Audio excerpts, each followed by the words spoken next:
Hi guys, I'm here to share another journal I made with you. Hope you're not getting tired of this series. But when I started journal making, I didn't do YouTube videos, and everyone's always asking me to post pictures of my journals, and pictures never seem to do justice. So I've decided to become a YouTuber and videotape my journals so you can get a better look at them. This book, this is a Lapbook, and it was inspired by Nick the Booksmith. I'm sure everyone knows her YouTube channel. She's fabulous. This was from her Lapbook 2023 series. So it was 2 years ago. But she has a whole tutorial with lots of steps how she put it together. This is my interpretation of it. It's not 100% exactly like hers, but pretty close. And of course I had to make changes because we all have different papers and items. This is the side of the Lapbook, and you can see from the top. And the digitals I used in this Lapbook are from not digitals, the scrapbooking paper, silly me. 12 by 12 inch scrapbooking paper pad that is from Stamperia, and it's Spring Botanica. And for the spine, I used, you're not going to believe this is wallpaper. By us in our Bauhauses, I think you call them hardware stores, where you can buy wallpaper. They a lot of times give you a sample piece. If you see a roll you like, you can say, can I have a sample so I can see how it looks at home?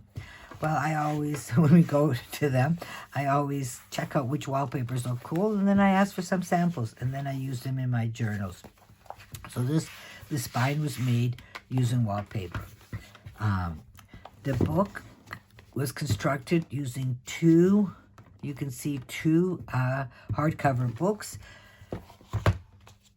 We have this thing here, it's called book boxes, and people drop off old books that they don't want, and I go, and I'm lucky enough to have one right in my neighborhood. So often when I'm going to the doctors or shopping, I will swing by and see if there's any cool old books, and then I will give them a new life by ripping out their middles and using their covers.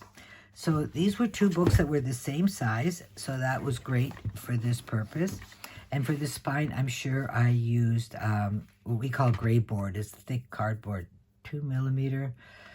I think you would call it chipboard. I'm not 100% sure. But it's like that cardboard that's on the back of watercolor paper or art pads, that kind of thing. And that's what I created the spine from, because it probably the books didn't have the spine I wanted. And then here's also created spines for these lap books. A lap book, you will see in a second, is a really cool, fun creation. This one, before I get ahead of myself, this book is 5.5 by 8.5 by 2 inches deep, or 14 by 22 and 5 centimeters. For the closure, I used a leather strap that was riveted on, and I used one of those, I think they're called hitch posts here, that they screw right in. So that's how I close it. And when you open it up, this is what you see. On this first part, we have a big pocket with a window and a lovely tag. Not all of my pockets have tags in them, because I will admit, I love making the books, but I hate always filling all the tags in. So I'm going to use this one to show you where they are. And basically, I do a lot of sewing because I do sew. I love the effect of sewing on papers and on digitals and on tags and everything in my journals. It's not everyone's thing, that's okay, but it's my thing. So here's the front pocket with a window, and this flips out. And then you will see we have this pocket here, also with a little window, and this pocket flips up.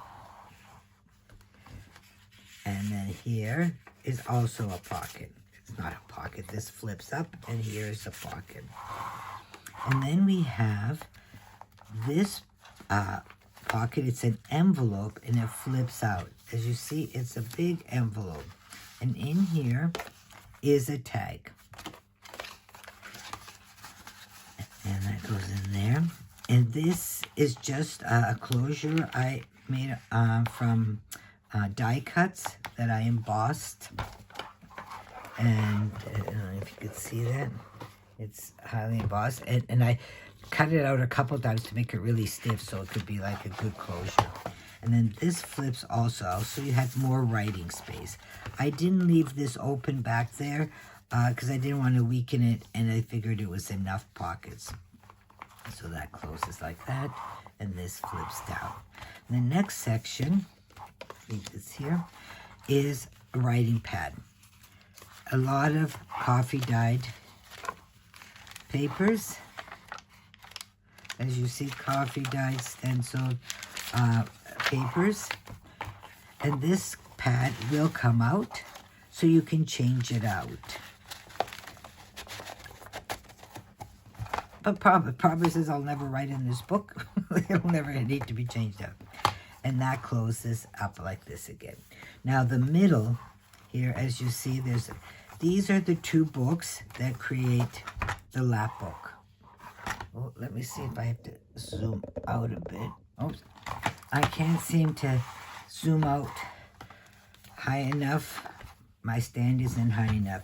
But this opens up really big. So in the middle section, we have more writing spaces and pockets. So let's start here. So here we have like a tab pocket or a tab page. And here I added a little, made a little envelope. And you see you can hide something in there. And back here is also a pocket. And then it flips. And on this side, there's also a pocket spot for hiding stuff. And then here we have a pocket. Here I embellished it with some tickets. And here we have another pocket. And from this side, since I didn't stitch this pocket, you see it goes right through. That was like a happy accident. I found it quite funny. And then this section we have another page. And then with a pocket. And then here, I don't know if you will recognize this. This is a page out of those photo albums. At least this is the kind we have here in Germany. I believe I got the photo album probably at Action and ripped out the pages because I love photo album pages. And it already had the plastic on it. So I just sewed it so it would hold together and created this kind of a flip-out pocket. In here we just have a decorative flip-out, could be writing, and another pocket. That goes here, and then that flips, and then here we have a tall pocket. And now finally here's another in this section is a signature. It's a small one, and in here I included old book pages. This book is from 1800 something. The paper is really cool.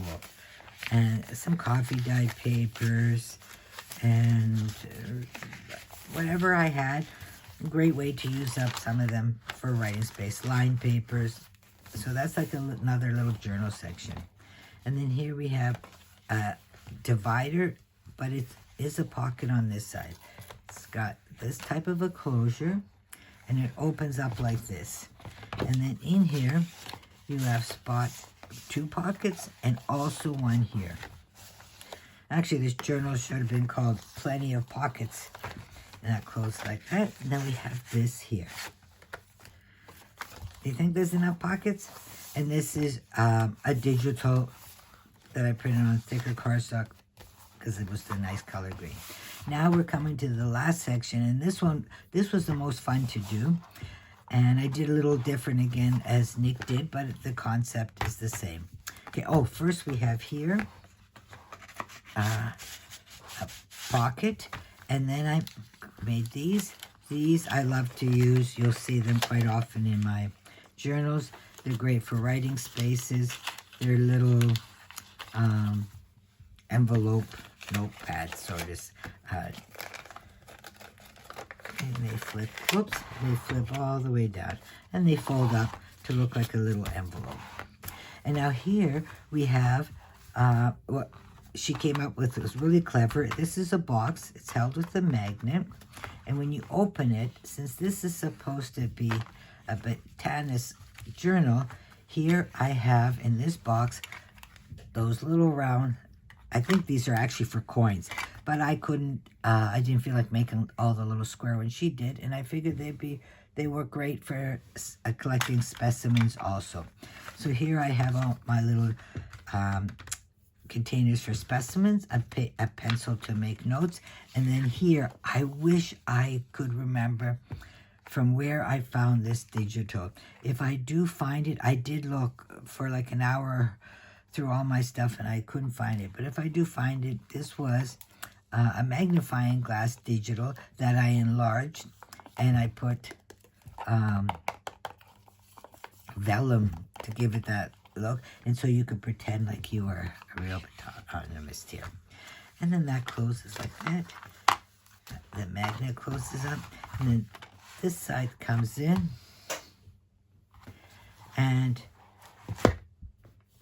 the two halves like this. That is my Lapbook that was inspired by Nick the Booksmith. Like I said, I'll put all the links below. I hope you enjoy that, and I hope it'll inspire you to make your own.